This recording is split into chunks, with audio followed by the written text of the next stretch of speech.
నమస్తే, welcome to iDream media. నేను సౌజన్య. ఆన్లైన్లో పరిచయాలు అనేటువంటివి చాలా సంవత్సరాల నుంచి నడుస్తూనే ఉన్నాయి. బట్ ఈ మధ్యకాలంలో ఈ ఆన్లైన్ పరిచయాల వల్ల వచ్చేటువంటివి ఏవైతే ఉన్నాయో, ముఖ్యంగా ఆడపిల్లలకి అవి అవసరం ఉన్నా లేకపోయినా ఆ పరిచయాలు చేసుకోవడం, దానివల్ల వాళ్ళ జీవితాలని చాలా ఇబ్బందుల్లోకి పడేసుకుంటున్నారు.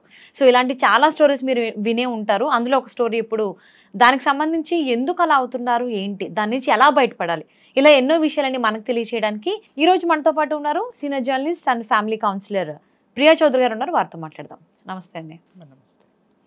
ఆన్లైన్ పరిచయాలు అవసరం ఉన్నా లేకపోయినా ఆడపిల్లలు వాటికి అంటే బయటకు వచ్చి జాబ్స్ చేయడం వలనో లేకపోతే బయటకు వచ్చి చదువుకోవడం వలనో ఒంటరిగా ఉంటున్నారు. ఫ్యామిలీస్లో ఈ మధ్య ఉండట్లేదు. వన్స్ ఇంటర్ అయిపోయిన తర్వాత కానీ ఇంటర్ నుంచి కానీ సో దానివల్ల వాళ్ళ జీవితాలనే విచ్ఛిన్నం చేసేసుకుంటున్నారు. ఒక స్టోరీ ఏంటి అని అంటే నిజంగా జరిగిందే వాస్తవాన్ని. సో ఆ అమ్మాయి ఇలాగే ఆన్లైన్ పరిచయం ద్వారా అబ్బాయితో పరిచయం ఏర్పడింది. మరి అబ్బాయి ఏం చెప్పి తీసుకెళ్ళాడో తెలియదు. ఓయి రూమ్కి తీసుకెళ్ళాడు. 1 month ఆ అమ్మాయిని శారీరకంగా వాడుకున్నాడంట. ఆ అమ్మాయి ఇష్టం లేకపోయినా కానీ. అంటే ఆ అమ్మాయి ఎంత నరకం చూసింది అనేది, అంటే ఆ అబ్బాయి ఒక్కడైనా, ఆ అబ్బాయితో పాటు ఇంకెవరైనా కూడా ఉన్నారా అనేది ఇంకా పూర్తి వివరాలు తెలియదు. ఆ అబ్బాయి అయితే ఈ అమ్మాయిని నెల రోజులు ఓయి రూమ్లో శారీరకంగా వాడుకుని చాలా ఇబ్బందికి గురి చేశాడని అయితే తెలుస్తోంది. అంటే ఇలాంటివి అంశాలు అసలు సంఘటనలు ఎందుకు జరుగుతున్నాయి అనుకోవాలి? ఎందుకు జరిగేదే ఉందమ్మా, ఒళ్ళు బలిసి జనాలకు కోపం వస్తే నేనేం చేయలేను. కానీ వాస్తవం చెప్పాలి అని అంటే, ఒక ఫోన్ కాల్, ఫోన్ని ఆడపిల్లలకు కానీ మగపిల్లలకు కానీ చేతిలో ఉందంటే అది దేనికి ఉంది? అది ఆపదలో ఆదుకోవడానికి ఉంది, లేదా నీకు అవసరం కోసం అనేది ఉంది. కానీ అనవసరమైన వాటిని చెత్త పోగు చేసుకుంటే నువ్వు ఎటు వెళ్ళాలో అటే వెళ్తావు. సెల్ ఫోన్లు అందరు అమ్మాయిల చేతుల్లో లేవా? సెల్ ఫోన్లు అందరు అబ్బాయిల చేతుల్లో లేవా? సెల్ ఫోన్లో ఉన్న ప్రతి అబ్బాయి తప్పే చేస్తున్నాడా? సెల్ ఫోన్ ఉన్న ప్రతి అమ్మాయి ఇట్లా వెళ్ళిపోతుందా? ఎవడు దేన్ని వెతుక్కుంటాడో చివరికి అక్కడే వెళ్తాడు. నంబర్ ఆఫ్ టైమ్స్ చెప్పాను నేను. ఎందుకు అనంటే, అరే ఒక వయసు వచ్చినటువంటి ఆడపిల్లల ఫోన్ చేతిలో ఫోన్ ఉంది అనంటే తల్లిదండ్రులకి ఎంతవరకు మానిటరింగ్ ఉంది చెప్పమ్మా నాకు. అసలు ఎవరికి లేదు, అమ్మాయిలైనా అబ్బాయిలైనా లేదు. ఇంకొకటి ఏంటి అనంటే, మీరు అన్నట్టు మానిటరింగ్ అంటే ఇప్పుడు చదువుకోని తల్లిదండ్రులు ఉంటారు. చదువుకోని తల్లిదండ్రులకి ఇప్పుడు ఇన్స్టాగ్రామ్లు ఫేస్బుక్లు ఓపెన్ చేయడం వాళ్ళకేం తెలుసు? వాళ్ళకి తెలిసింది యూట్యూబ్ ఓపెన్ చేసుకుంటారేమో, అంతకైతే చూస్తారేమో తప్ప వీళ్ళ యొక్క అకౌంట్లు ఎక్కడున్నాయి, వీళ్ళు ఏం అకౌంట్లు మెయింటైన్ చేస్తున్నారు, ఏం చేస్తున్నారు అనేది ఎవరికి తెలియదు.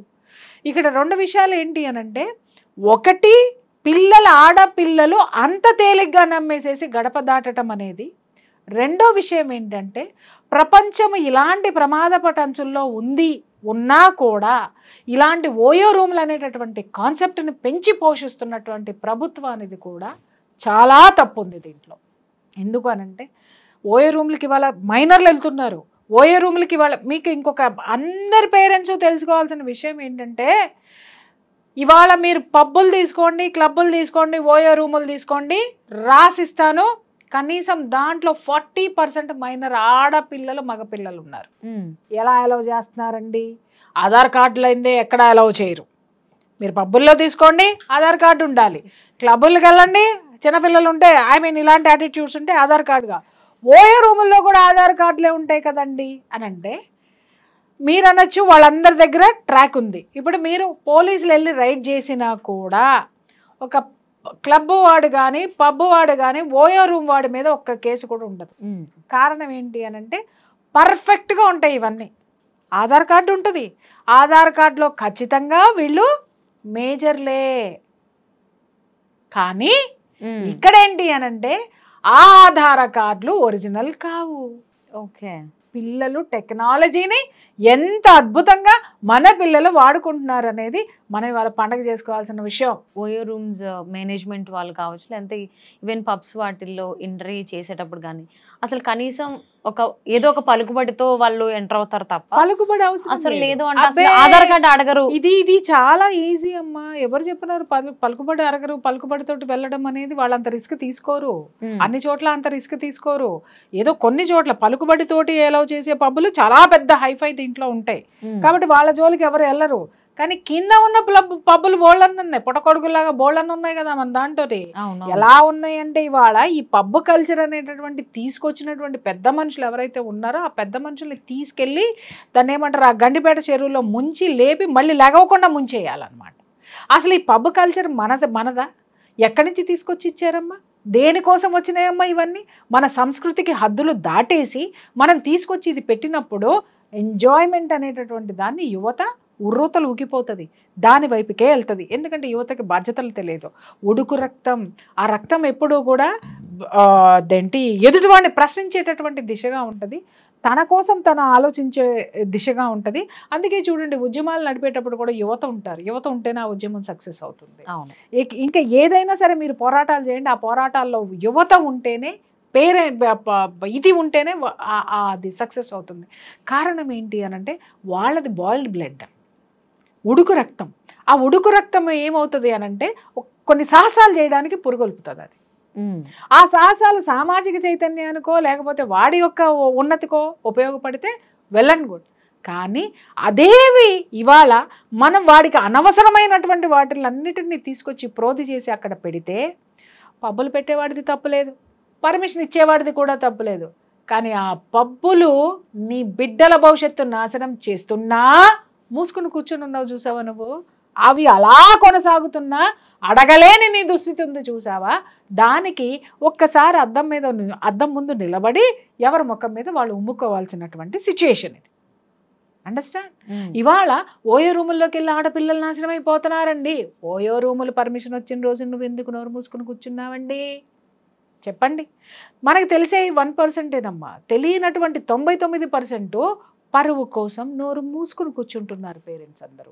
సిగ్గులేని జీవితాన్ని, ధైర్యం లేని అధోగతి, పిరికితనమైనటువంటి ముసుగులు పైకి అద్భుతమైనటువంటి జిగేల్ లాంటి బట్టలన్నీ వేసుకొని, కోట్లు వేసుకొని, ఆ పిరికితనాన్ని కప్పుకొని మనం తిరుగుతున్నాం ఈ ప్రపంచంలో. అందులోనూ ఆ ఓయో రూమ్స్ అనే వచ్చిన పర్పస్ వేరు, వాళ్ళు తీసుకొచ్చిన ఉద్దేశం వేరు, ఇప్పుడున్నటువంటి యూత్ వాడుకునేటువంటి అది వేరు. ఏమి లేదమ్మా, ఒక్క మాట, పర్పస్ వేరు అనుకున్నప్పుడు అవి ఎలా ఉపయోగపడుతున్నాయమ్మా? ఆ పర్పస్ కోసమే ఉపయోగపడాలి కదమ్మా. ఇప్పుడు కత్తి నువ్వు కొనుక్కున్నావు బజార్లో నుంచి, దేనికోసం కొనుక్కున్నావు? నేను కిచెన్లో కూరగాయలు కోసుకున్నానండి అని మర్డర్ చేసి నువ్వు జైలుకి వెళ్ళి కూర్చుంటున్నావు చేత ఊరుకుంటాడా? అరే కత్తి ఉంది కూరగాయలు కోసుకోవడానికే అని ఒక జర్నలిస్ట్ అనలైజ్ చేసి చెప్తుంటే దాన్ని ప్రపంచం యాక్సెప్ట్ చేస్తుందా? అంటే ఏంటి, దాన్ని నువ్వు ఎలా ఉపయోగిస్తున్నావు? కత్తి తయారు చేసేటోడికి కూడా తెలుసు ఇది కూరగాయల కోసమే చేస్తున్నాను, ఇది దేనికి ఉపయోగపడితే నాకెందుకు, నేను తయారు చేస్తున్నా, ఇది దేనికైనా ఉపయోగపడని. దేని ఎవరు ఎలా కావాలన్నా ఎవడి ప్రోడక్ట్ వాడు సేల్ చేసుకోవడానికి మార్కెట్లో ఉంటాడు తప్ప వాళ్ళు విలువలతోటి కూడుకున్నటువంటివి ఎప్పుడూ విలువలుగానే నడుస్తాయమ్మా, ఎప్పుడు విలువలతోటే ఉంటాయమ్మా. అంతేగాని ఒక పర్పస్ కోసం వచ్చింది మరి ఇవాళ ఇంత దౌర్భాగ్యం ఎందుకు అవుతుంది? సరే ఇవాళతో కొత్త ఒక అమ్మాయి ఒక మైనరు ఓయో రూమ్లోకి వెళ్ళింది, ఫలానా అవ్వబడింది అని మనం మాట్లాడుతున్నామే. అరే ఎన్ని జరగట్లేదు, ఇన్ని జరుగుతున్నా ఓయో రూముల్లో ఎందుకున్నాయి? ఓయో రూములు పర్పస్ కోసం అన్నప్పుడు ఓయో రూమ్ వాడు విపరీతంగా వీటన్నిటిని అడ్డుకట్ట వేయొచ్చు కదా. మా ఓయో రూముల్లో మీరు ఇలాంటివన్నీ జరగడానికి వీల్లేదు, మేము అన్ని చోట్ల కెమెరాలు పెడతాము, మేము భార్యాభర్తలు మాత్రమే రావాలి, ఫ్యామిలీలు మాత్రమే రావాలి, లేదా ప్రొఫెషనల్ దీంట్లో ఉన్న వాళ్ళు మాత్రమే, ఒక సాఫ్ట్వేర్ కంపెనీలో పనిచేసే ఎంప్లాయీస్ రావాలి, లేదా ఆఫీసర్లు రావాలి, వాళ్ళ పని కోసం వ్యక్తిగత పనుల కోసం వచ్చి వెళ్ళాలి తప్ప అనైతికమైనటువంటి పనులు అసాంఘిక చర్యలు చేయడానికి వీల్లేదని బోర్డు పెట్టి వాడేమైనా స్ట్రిక్ట్ చేశాడా? చేయలేదే. మరి ఎందుకు మనం మాట్లాడుకుంటున్నాం? వాడి పర్పస్ వాడికి నడవాలి, వాడు ఎంకరేజ్ చేస్తున్నాడు. ఎంకరేజ్ చేసి దారులు తీసినటువంటి వాడి దవడ పగల కొట్టకుండా మనం కొంపలో కూర్చొని తెగ చూసేస్తున్నాం చూసావా యూట్యూబ్లు. అయ్యో ఇలా జరిగిందంట, అయ్యో అలా జరిగిందంట, అయ్యో అని మాట్లాడుకుంటున్నాం చూసారా? వెదవలెవరు? అబ్జెక్ట్ చెయ్యనటువంటి వాడు. ఇవాళ ప్రపంచం మొత్తం చెడిపోయింది దవడ పగల కొట్టబుద్ధి వేస్తుంది ఒక్కొక్కడిని. నాకు ఎందుకు చెడిపోయిందిరా? ఎక్కడ చెడిపోయింది? నీ మాటతో చెడిపోయింది. నిజంగా ప్రపంచం చెడిపోయి ఉంటున్నట్టయితే నువ్వు ఇంత సెక్యూర్డ్గా ఉండేదానివి కాదు, నేనింత సెక్యూర్డ్గా ఉండేదాన్ని కాదు. నిజంగా ప్రపంచం చెడిపోయి ఉంటే మన కంచంలో అన్నం ఇవాళ మనం భరించగలిగినంత రేట్లో ఉండేది కాదు. నిజంగా ప్రపంచం చెడిపోయి ఉంటే నీ కూతురు నీకు సేఫ్గా ఇంట్లో ఉండేది కాదు. నిజంగా చెడిపోయి ఉంటున్నట్టయితే నీ భార్యకి చెడిపోయిందా ప్రపంచం? ఎందుకు మాట్లాడతారు? చేతగాంతనానికి ప్రపంచం చెడిపోయిందనేటటువంటి ఒక ట్యాగ్ ఒకటి తగిలిచ్చేసేసి, అంటే నాకు ఏ విధమైనటువంటి సంబంధం లేదు అనేటటువంటి ఒక సిచ్యుయేషన్ని క్రియేట్ చేసుకొని మీకు మీరు కూర్చుంటున్నారు. దీన్ని ఎలా యాక్సెప్ట్ చేయాలి? ఎందుకు యాక్సెప్ట్ చేయాలి? అసలు ఓయో రూములు పెట్టినాడు ఒక పర్పస్, లేకపోతే వెళ్ళినాళ్ళది ఇంకొక పర్పస్, కానీ అక్కడ జరిగింది ఇంకొక పర్పస్ ఒక్కటే. వెళ్ళేటోడికి తెలుసు, తీసుకెళ్లేటోడికి తెలుసు, ఓయో రూమ్ పెట్టినోడికి తెలుసు, ఓయో రూముల్లో ఏం జరుగుతుంది అనేటటువంటి ఓయో రూమ్స్ అనేటటువంటి మాట పలకడం వచ్చిన ప్రతి మందికి ఒక్కడికి కూడా తెలుసు. నేను అడుగుతున్నాను, ఇన్ని జరుగుతున్నప్పుడు ఏ ఒక్క జనము తిరగబడినప్పుడు, ఏ ఒక్కళ్ళు ఇది తప్పు అని ఖండించినప్పుడు అసలు వీటి గురించి ఎందుకు మాట్లాడాలి? ఇవి తప్పులని ఎందుకు అనుకోవాలి? లైసెన్స్ ఇచ్చి పడేయండి. ఎవడేమైనా లైసెన్స్లు ఇవ్వండి. ఏ అమ్మాయిని ఎంతమంది దారిద్రం చేసేసేయండి, లైసెన్స్లు ఇచ్చి పడేయండి. ఆ లైసెన్స్లు ఎవరివ్వాలా? ఆ చుట్టుపక్కల ఉన్న వాళ్ళందరూ సంతకాలు తీసుకుని మరీ ఇవ్వాలా? సంతకం పెట్టడమే కదా ఇదంతా. నోరు మెదపట్లేదంటే కారణం ఏంటి? జరిగిన తప్పు ఓయో రూముది కాదు, జరిగిన తప్పు తీసుకెళ్లిన వాడిది ఎంత ఉందో, ఓయో రూముది ఎంత ఉందో దానికి 100 రెట్లు. ఆ ఓయో రూములు ఇలాంటి అనైతిక పనులకి పాటుపడుతున్నాయని తెలిసినా నోరు మెదపడినటువంటి ఆ చుట్టుపక్కల ఉన్నటువంటి సామాన్యులది, ఆ చుట్టుపక్కల ఉన్నటువంటి విద్యార్థికులది, ఆ చుట్టుపక్కల ఉన్నటువంటి సోకాల్డ్ బ్యూరోక్రాట్స్ది, ఆ చుట్టుపక్కల ఉన్నటువంటి ఇంకెవరిది? సోకాల్డ్ ఉపాధ్యాయులది, సోకాల్డ్ జనాలది, సోకాల్డ్ వైఫ్, సోకాల్డ్ హస్బెండ్. ప్రతి ఒక్కడు బాధ్యతే దీనికి. చెప్తున్నాను కదా, ఇవాళ అవుతున్నాయి. ఎన్నమ్మా, కనీసం ఒక 5-6 వేల ఎపిసోడ్లు చేసి ఉంటాను నేను. ఎన్ని విషయాల్లో గొంతు చించుకొని నేను అరుస్తున్నాను. ఇవి జరుగుతున్నాయి మీరు ఖండించండి, ఇవి జరుగుతున్నాయి మీరు ఖండించండి. ఎందుకు ఖండించరు? సిగ్గు లేకుండా కొంపల్లో కూర్చొని ఏం జరిగిందో చూసి దాని గురించి కాలక్షేపం కోసం నువ్వు నిద్ర కూడా మానుకోకుండా అర్ధరాత్రి దాకా యూట్యూబ్లు చూసి ఏం పీకుతున్నావు నువ్వు? నేను కనీసం ఖండించడం తెలీదా? ఒక మాట మాట్లాడడం తెలీదా? ప్రతి ఇంతమంది ఇన్ని వేల మంది యూట్యూబర్స్ ఉన్నారు, కనీసం ఓయూ రూముల్లో ఇవన్నీ జరుగుతున్నాయి, ప్రభుత్వాన్ని ఖండించమని చెప్పేసిన ఒక్క మాట మీ ఒక్క వీడియోకి ముందు కానీ వీడియో తర్వాత కానీ ఎందుకేరమ్మా? ఎందుకు వెయ్యరు? ఎవడు నోరు తెరవనంత వరకు ఇవి జరిగే తీరుతాయి, జరుగుతూనే ఉంటాయి. ఎవడికో ఒకటికి వార్త కావాలి కాబట్టి ఎవడో ఒకటి దాన్ని గెలుకుతాడు, అంతే. వార్త కింద ఉంటున్నాయే కానీ ఇవన్నీ కూడా అవాంతరాల కింద మాత్రం ఎవడో తీసుకోవట్లేదు ఈరోజు. అంటే అమ్మాయి పైన ఈ అనైతికమైనటువంటి పనులు జరుగుతున్న ఎక్కడైనా, అది ఓ రూమ్లో కావచ్చు, బయట కానీ ఎక్కడైనా జరిగినా కానీ అమ్మాయి పేరే బయటకు వస్తుంది తప్ప పలానా అబ్బాయి చేశాడు, పలానా పేరు అనుకుంటున్నారు అని ఎందుకు బయటకు రాదు? ఎప్పుడైనా కానీ అమ్మాయి బాధపడింది, అమ్మాయి ఇలాగ దారుణానికి చేయబడింది అమ్మాయి పైన, అమ్మాయి పేరే ఎందుకు వస్తుంది? నైతిక విలువలు లేనటువంటి మీడియా, చేసిన అబ్బాయి ఎందుకు, నైతిక విలువలు లేనటువంటి చట్టాలు, నైతికతను పాతి పెట్టేసినటువంటి ఇంకా మిగిలిన అందరూ. నేను నిజం చెప్తున్నాను కదా, నిజంగా అవి కొన్ని గైడ్ లైన్స్ ఉన్నాయి. ఎవరైతే అన్యాయం అయ్యారో అన్యాయమైనటువంటి వాళ్ళ పేర్లు బయటికి రాకూడదు, ఆడపిల్లల పేర్లు అసలు రాకూడదు. ఆడపిల్ల ఎవరు ఎక్కడ ఉన్నారనేది కూడా వివరాలు గోప్యంగా ఉంచాలి. ఇవన్నీ వాళ్ళు ఎవరికి పట్టినాయి? ఎమ్మటే ఏం చేస్తున్నారు? ఏదన్నా ఒక ఆడపిల్లకి జరిగితే చాలు దాని దుంపదగా జరిగింది పక్కన పెట్టు, అది 4 రోజులకు మర్చిపోద్దేమో, గొట్టాలు పట్టేసుకుని వెళ్ళిపోయి వాళ్ళ ఇంట్లో కూర్చొని వాళ్ళ అమ్మని వాళ్ళ ఇల్లు ఎక్కడుందో చెప్పేసి, వాళ్ళ బాత్రూమ్లు ఎక్కడున్నాయో చెప్పేసి, వాళ్ళ వాకిళ్ళు ఎక్కడున్నాయో చెప్పేసి, వాళ్ళ నీళ్ళ తొట్టుల్లోకి వెళ్ళిపోయి, వాళ్ళ బెడ్రూముల్లోకి వెళ్ళిపోయి, ఏ బెడ్ మీద పడుకున్నారో చేసేసి ఓయో రూములకి వెళ్ళి, ఇవాళ నేను చాలా మందిని చూస్తున్నాను, ఓయో రూమ్ ఇక్కడే జరిగింది, ఇక్కడే కెమెరాలు పెట్టారు, ఇక్కడే ఇది జరిగింది అని నువ్వు వేసావు కదా. నువ్వు వేసిన తర్వాత ఇవి జరగకుండా నువ్వు ఎన్ని వందల ఎపిసోడ్లు వేసావు? ఆ హోటల్లో లేదా ఆ ఏరియాలో జరిగేటటువంటి వాటిని ఎన్నిటిని జల్లెడబట్టావు? జరుగుతున్నాయి, జరిగిన తర్వాత మీరు తీయకండి దయచేసి, నేను చెప్తున్నాను. జరిగేటప్పుడే ఈ యూట్యూబర్స్ కానీ, జర్నలిస్టులు కానీ, మీడియా కానీ జరుగుతున్నప్పుడు స్పై కెమెరాలు పెట్టి వాళ్ళని పట్టించి సమాజం నుంచి వాళ్ళని ఎందుకు వెలివేయరు అని నేను అడుగుతున్నాను. సామాజిక బాధ్యత ఎవరికి లేదా? ఎందుకు మనం మాట్లాడుకుంటున్నాము? ఇక్కడ జరిగింది, అక్కడ జరిగింది, ఇక్కడే అక్కడ జరుగుతుందని ఆ ఏరియాలో ఉంటున్నా, నీకు తెలవదా? తెలిసిన రోజున నోరు మూసుకున్నావు. జరిగింది కాబట్టి నీకు ఒక వార్త కావాలి కాబట్టి నువ్వు బయటకు వచ్చావు, కానీ నీ చుట్టూ జరుగుతున్నటువంటి వాటిని ఎన్నిటిని వేసావు? అది చెప్పు బాస్. జరిగిన వద్దు మనకి, జరిగిపోయిన కథలొద్దు, జరుగుతున్న వాటిల మీద ఫోకస్ పెట్టి ఆపగలిగితే ఓయో రూమ్లు మూతపడతాయి, ఆడపిల్లలు భయపడతారు. మగ పిల్లవాడిని ప్రతి ఒక్క తల్లి కూడా బయటికి వెళ్లే ముందు చీపురు కట్ట చూపించి బయటికి పంపిస్తుంది వాళ్ళమ్మ. సో ఇక్కడ అబ్బాయిదా అమ్మాయిదా తప్ప అనేది దాని విషయాన్ని పక్కన పెడితే, సో ఆబ్వియస్లీ ఒక అమ్మాయి ఒక అబ్బాయిని నమ్మి బయటకు వస్తుంది అని అంటే ఖచ్చితంగా అమ్మాయి నమ్మే వస్తుంది. నమ్మకుండా అయితే నమ్మకం లేకుండా రాదు. సో ఆ అబ్బాయి అంత బాగా నమ్మించగలుగుతున్నాడు. ఎమోషనల్లీ కైండ్ ఆఫ్ బ్లాక్మెయిల్ చేయకపోతే ఆ అమ్మాయి ఓయో రూమ్లోకి రాదు, అన్ని రోజులు అక్కడ ఉండదు, వచ్చిన తర్వాత నాకు ఇలా అన్యాయం జరిగిందని బయటికి చెప్తుంది. ఇన్ కేసు ఆ అమ్మాయికి నచ్చి చేస్తే. సో అసలు అమ్మాయిలు ఫస్ట్ ఆఫ్ ఆల్ అమ్మాయిలు ఎలా జాగ్రత్త పడాలి అలాంటి అబ్బాయిల నుంచి అంటే మీరు ఏమంటారు? ఒక్క మాట నేను చెప్తున్నానమ్మా, ఇవాళ యూట్యూబ్ చూసే వాళ్ళకి ఇవన్నీ జరుగుతున్నాయని తెలీదా? సెల్ ఫోన్ లో ఆ అమ్మాయికి పరిచయం అయింది ఇన్స్టాలో. నాకు జరగదు అమ్మాయి. కాదమ్మా, ఇన్స్టాలో అదే నేను చెప్తున్నాను కదా. ఈ రోజు ఆ అమ్మాయి ప్లేస్ నుంచి నువ్వు పాఠం నేర్చుకోకుండా నువ్వు వెళ్తే నీకు అదే జరుగుతుంది. పాఠాలు నేర్చుకోండి అని చెప్తే, ఇప్పుడు నేను నీకు ఒక చిన్న సూత్రం చెప్తా, ఒక వాస్తవం చెప్తా. నేను సూత్రం కాదు, వాస్తవం చెప్తా. ఇప్పుడు నా దగ్గరికి చాలా మంది వస్తూ ఉంటారు, ఏమండి మా అమ్మాయికి అది చెప్పేసేయండి, మా అబ్బాయిలకి ఇది చెప్పేసేయండి, వీళ్ళకి ఇది చెప్పండి, వాళ్ళకి అది చెప్తా. డెఫినెట్గా చెప్తా. వాళ్ళు ఖచ్చితంగా వినరు. వాళ్ళ సైకాలజీని బట్టి, వాళ్ళ బాడీ కెమిస్ట్రీని బట్టి నేను వీళ్ళకి చెప్తా. అమ్మ వీళ్ళు వినరు, మీరు చెప్పినా వినలేదమ్మా మేడం అంటే వినరమ్మా.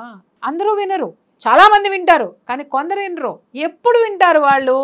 ఆ దెబ్బ వాళ్ళకి పడిన రోజున అప్పుడు ప్రియా చౌదరి ఏం చెప్పిందో గుర్తొస్తుంది.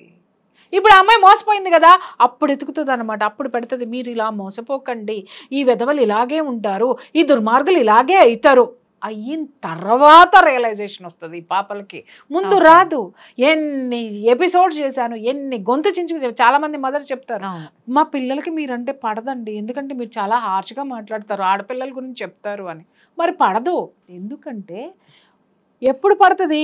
వాడి జోలికి వెళ్ళనటువంటి వాళ్ళు, ఓకే ఈవిడేదో మాకు మంచి చెప్తుంది మేము నేర్చుకుంటాం అనుకునే వాళ్ళకి పడతాయి. అదే జోన్లో ఉన్నప్పుడు నేనెందుకు పడతాను?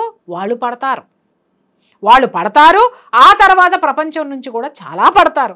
ఆ తర్వాత జీవితంలో బొక్కబోర్లా పడతారు. ఇదే జరుగుతుంది. ఆడపిల్లలు ఎలా ఉండాలి అని అంటే ఆ మాత్రం కామన్ సెన్స్ లేదా? అమ్మ ఎప్పుడైనా సరే మగాడు నిప్పు అయితే ఆడది ఒత్తి, అర్థమైందా? అది కాలిపోతుంది ఆ నిప్పుకి. దయచేసి దూరంగా ఉండండి, సాధ్యమైనంత దూరంగా ఉండండి. మీరు వాడికి ఎంత దగ్గరగా వెళ్తే అంతగా మిమ్మల్ని కాల్చేస్తాడు. ఆ సెగ, ఆ మగతనం అనేటటువంటి సెగ ఏదైతే ఉందో, ఆ మగాడిలో ఉన్నటువంటి ఆ మేల్ యాటిట్యూడ్ ఏదైతే ఉందో, ఈ ఫెమినైన్ యాటిట్యూడ్ని అంతగా నమ్మించేస్తుంది, అంతగా కరిగించేస్తుంది, అంతగా కాల్చేస్తుంది. దయచేసి అసలు మీకు పెళ్ళిళ్ళు కాకుండా ఓయో రూమ్లు ఏందమ్మా? పెళ్ళిళ్ళు కాకుండా మీరు రోడ్ల మీద తిరగడం ఏంటమ్మా? అసలు ఓయో రూమ్ అంటేనే ఆలోచించాలి కదా అమ్మాయి. నేను అదే అడుగుతున్నాను కదా తల్లి. రూమ్కి వెళ్దాము అనగానే ఎగేసుకుంటూ వెళ్ళిపోయినప్పుడు అదే జరుగుతుంది. అయ్యో పాపం అమాయకురాలు వెళ్ళింది అని మనం మాట్లాడుకోవచ్చు, కానీ ఓయో రూమ్ అంటే ఏంటో, ఒక మగాడు ఎందుకు పిలుస్తున్నాడో తెలియనంత దద్దోజనం పులిహోరలు ఇక్కడ లేరు. ఒకవేళ అదే దద్దోజనం పులిహోర అయితే అసలు మగాడి జోలికే పోదు. అర్థమైందమ్మా? అమ్మాయి ఏమన్నా టాపిక్ తీసుకొచ్చినా వద్దు అన్నా గానీ ఈ అబ్బాయి నుంచి వస్తుంది అంటే నా మీద నమ్మకం లేదా, అమ్మ ఒక్క నార్మల్ నువ్వు నీ యొక్క బలహీనతలు వాడు అడక్క ముందే నువ్వు చెప్పేస్తావు. అర్థమైందా? వాడికి తెలుసు, వాడు నీ నుంచి నీ బలహీనతలు ఎలా రాబట్టుకోవాలో వాడికి బాగా తెలుసు. వాడు చక్కగా రాబట్టుకుంటాడు. నీ వీక్ పాయింట్ ఎక్కడో కొడతాడు, దాన్ని పట్టుకొని వాడు తీసుకెళ్తాడు, నువ్వు పోతావు. సానుభూతి. ఇవాళ రేపు ఆడపిల్లలు కోరుకునేది ఏంటంటే సానుభూతి, సపోర్ట్. ఏ సపోర్ట్ కావాలి? ఓయో రూముల్లో సపోర్ట్ కావాలి వీళ్ళకి. మామూలు సపోర్ట్లు కుదరవు. అమ్మా నాన్న ఎందుకు ఇది చేస్తున్నావు అని మందలించి అమ్మా నాన్నలు వీళ్ళకి గిట్టరు. కొట్టుకునే అమ్మా నాన్నలు చూస్తే వీళ్ళకి చిరాకు. ఎందుకంటే నేను ఒకటే చెప్తున్నాను, కొట్టుకునే అమ్మా నాన్నలు వాళ్ళ బుద్ధి వాళ్ళ జ్ఞానం అంతే ఉంది. వాళ్ళకి మీరు అమ్మా నాన్నలై వాళ్ళని క్షమించండి, మంచి మార్గంలో నడవండి, కాస్త చదువుకొని సావండి. చదువుకొని మీ కాళ్ళ మీద మీరు నిలబడితే మీ అమ్మా నాన్నలాగా కొట్టుకోకుండా ఒక మంచి వాడిని ఎత్తుక్కొని చక్కగా పెళ్లి చేసుకొని మీ అమ్మా నాన్నల జీవితాల్లో వాళ్ళు ఎలా చేసుకున్నారో అలా కాక వాళ్ళ నుంచి నేర్చుకున్నది ఏమన్నా ఉంటే సరిదిద్దుకుంటూ సరి చేసుకుంటూ ప్రేమగా ముందుకు పోండి. అదే నేను చెప్తాను. సో మీరు చెప్పింది వింటే నాకు ఒక సామెత గుర్తొస్తుంది, గొర్రె కషాయం ఉండే నమ్ముతుందంట. సో అలాగా అమ్మాయిలందరూ అలాంటి వాళ్ళని వెళ్ళకండ్రా బాబు ఇన్నిసార్లు మీరు మొత్తుకుంటున్నా మాకేమీ కాదు, మాకు జరగదు అని మళ్ళీ మళ్ళీ మళ్ళీ అందులోనే పడుతున్నారు. ఫీమేలు మేలు అట్రాక్షన్ అనేది ప్రకృతిలోనే ఉంది, అర్థమైందా? పురుషుడికి ఆడది అట్రాక్ట్ అవ్వడం అనేది ప్రకృతి సహజం. అది రెండూ కూడా అపోజిట్ జెండర్స్ అట్రాక్షన్ అనేది. ఇప్పుడు ఇంట్లో కూడా చూడు, తల్లికి కొడుకంటే ఇష్టం, తండ్రికి కూతురు అంటే ఇష్టం. ఎందుకంటే ఆ టెండర్నెస్, ఆ ఆకర్షణ, ఆ లాలింపు అనేది ప్రకృతిలోనే ఉంది మనకి. కాబట్టి దాన్ని ఏం చేస్తారు అనంటే, ఆ ప్రకృతిలో ఉన్నటువంటి ఆ సున్నితత్వం దేనికి పెట్టింది ప్రకృతి? ఉరేనాయన ఒకళ్ళ పట్ల ఒకళ్ళ గౌరవాన్ని ఇచ్చిపుచ్చుకొని ప్రేమ పెంపొందించుకొని భార్యాభర్తలై పునరుత్పత్తి కోసం ఉపయోగపడనంద తప్ప ఈ విధంగా ఓయో రూములకి వెళ్ళిపోండి, ఆ తర్వాత ఇంకెక్కడికో వెళ్ళిపోండి, ఆ తర్వాత ఇంకేదో చెయ్యండి, బ్రేకప్లు చెప్పుకోండి, పెళ్ళిళ్ళు నాశనం చేసుకోండి, మీ ఇష్టం వచ్చినట్టు సుప్రీంకోర్టు తీర్పిచ్చింది కాబట్టి మీ ఇష్టం వచ్చినట్టు ఏమన్నా పొరలాడండి, పందులల్లే. ప్రకృతి చెప్పలా. అద్భుతమైనటువంటి ఆకర్షణ ఎందుకు ఇచ్చిందంటే పునరుత్పత్తి కోసం ఇచ్చింది, అర్థమైందా? ప్రశాంతంగా ఉండడం కోసం ఇచ్చింది.